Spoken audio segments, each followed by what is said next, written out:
بانی P T I سے party رہنماؤں کی اڈیالہ جیل میں ملاقات کی اندرونی کہانی سامنے آ گئی ہے۔ جیل ذرائع نے کہا ہے کہ بانی پی ٹی آئی نے ملاقات کے لیے آئے پی ٹی آئی رہنماؤں کی نہ صرف سرزنش کی بلکہ کھری کھری سنا دی ہیں۔ اس کی تفصیل جانتے ہیں نمائندہ جیو نیوز ایاز اکبر یوسفزئی نے ہمیں جوائن کیا۔ ایاز، کیا بات ہوئی ہے اس ملاقات میں؟ جی، جیسے کہ آپ کو پتا ہے کہ اس آئینی ترمیم کے حوالے سے پاکستان تحریک انصاف کا وفد جو ہے بانی پی ٹی آئی سے مشاورت کے لیے اڈیالہ جیل انہوں نے اجازت مانگی تھی جو حکومت نے دی۔ وہاں پر بیرسٹر گوہر کی سربراہی میں جو پی ٹی آئی وفد وہاں پر گیا تھا، وہاں معلوم یہ ہوا، جیل ذرائع نے ہمیں بتایا کہ بانی چیئرمین پی ٹی آئی نے اڈیالہ جیل ملاقات کے لیے جو آئے ہوئے تحریک انصاف کے رہنمائی تھے ان کی سرزنش کی ہے، اور ساتھ ساتھ انہوں نے یہ بھی کہا ہے کہ آپ لوگوں کا مجھے کوئی فائدہ نہیں ہے۔ جیل سے نکلنے کے لیے جو میں نے پلان دیا تھا اس پر کسی نے بھی عمل نہیں کیا۔ بانی پی ٹی آئی کا یہ بھی کہنا تھا کہ میں نے احتجاج جاری رکھنے کا کہا تھا، لیکن آپ کے تمام تر احتجاج جو ہیں اب تک فلاپ ثابت ہوئے ہیں، اور آپ سے کہا تھا کہ جو ایس سی او ہوئی اسلام آباد اس موقع پر احتجاج کریں اور پریشر دیں، لیکن کسی نے اس پر عمل نہیں کیا۔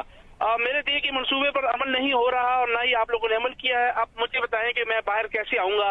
انہوں نے کافی زیادہ غصے کا بھی اظہار کیا، اور یہ ملاقات جو ہے ذرائع جیل نے بتایا کہ یہ ملاقات مکمل نہ ہو سکی بلکہ ادھوری رہی، اور بانی پی ٹی آئی نے کافی ناراضگی کے بعد جو ہے وہ ان کو واپس جانے کو کہا، اور پاکستان تحریک انصاف کا وفد جو ہے یہ ملاقات ادھوری چھوڑنے کے بعد وہاں سے روانہ ہو گیا۔ یہ بھی دیکھیں، ہمارے جو اپوزیشن کے ساتھی ہیں ان کی باتوں کا زیادہ برا نہ مانیں ہمارے لوگ، اس طرف کے لوگ، ہم ان کی سچویشن کو سمجھیں۔ مجھے آج بھی ایسا لگ رہا ہے کہ دیکھیں ان کے پاس یہ آپشن نہیں ہے کہ یہ جائیں اور اپنے بانی کو یہ کہیں کہ بھائی ہم نے سب چیزیں ٹھیک کر لی ہیں۔ وہ یہ کہیں گے بھائی تم نے ٹھیک کر لی، میں جیل میں بیٹھا ہوں، ٹھیک کیسے کر رہے ہو؟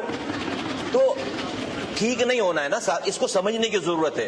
Just we all should put our feet in their shoes actually. Sir یہ جو ہم ٹھیک کرنے کے چکر میں لگے ہوئے ہیں نا، یہ بائی ڈیفالٹ ہی ٹھیک ہو نہیں سکتا، تو اس کو سمجھنے کی ضرورت ہے۔ اور اس طرح اچھا ہم یہ کیوں کہہ رہے ہیں، ہمیں اس کا تجربہ ہے، ہم نے بھگتا ہوا ہے سارا کچھ، میں اس کو ایکسپلین نہیں کرتا بہت زیادہ، اور ہمارے دوست جو ہے وہ اس پہ ناراض نہ ہو، میں ایک سبجیکٹو بات کر رہا ہوں۔ میں پاکستان کا مسئلہ ہے، اس سے نقصان ہو رہا ہے پاکستان کو اور آگے بھی ہوگا۔ میری بڑی ہمبل سی سجیشن ہے اس طرف بیٹھے ہوئے تمام اپنے ٹریجری بینچز کے تمام ساتھیوں سے کہ ہمارے پی ٹی آئی کے دوستوں کی باتوں کا زیادہ برا نہ مانے، اپوزیشن کی باتوں کا زیادہ برا نہ مانے۔ کیوں میں کہہ رہا ہوں؟ سر ان کے لیڈر جو ہے وہ اریسٹ ہیں، یہ فلی ڈیسیجن میکر نہیں ہے، میں سمجھتا ہوں ان کو جا کر پوچھنا ہوتا ہے اور وہ جا کر وہاں سے پالیسی لیتے ہیں، تو ان کو تو سر یہاں پر پرفارم کرنا ہے۔ ہم ان کی ساری باتوں کو اس طرح سے برا نہ مانیں انلیس اینڈ انٹل کہ عمران خان صاحب رہا ہوں، وہ آئیں اور ان سے ڈائریکٹ بات ہو تو کوئی بات ہو۔ ان کو تو سر ڈیفینیٹلی پالیسی لینی ہے اور اس کو امپلیمنٹ کرنا ہے۔ تو میں سمجھتا ہوں کہ ہمیں تھوڑا سا اس بات کا خیال کرنا چاہیے اس طرف کے لوگوں کو کہ ہم ان دوستوں کی بھی کچھ مجبوریوں کو سمجھیں، ان کے بھی پی ٹی آئی کے دوستوں کے بھی کچھ حالات کو سمجھیں، اور ان کو تھوڑا سا کوشن دیں،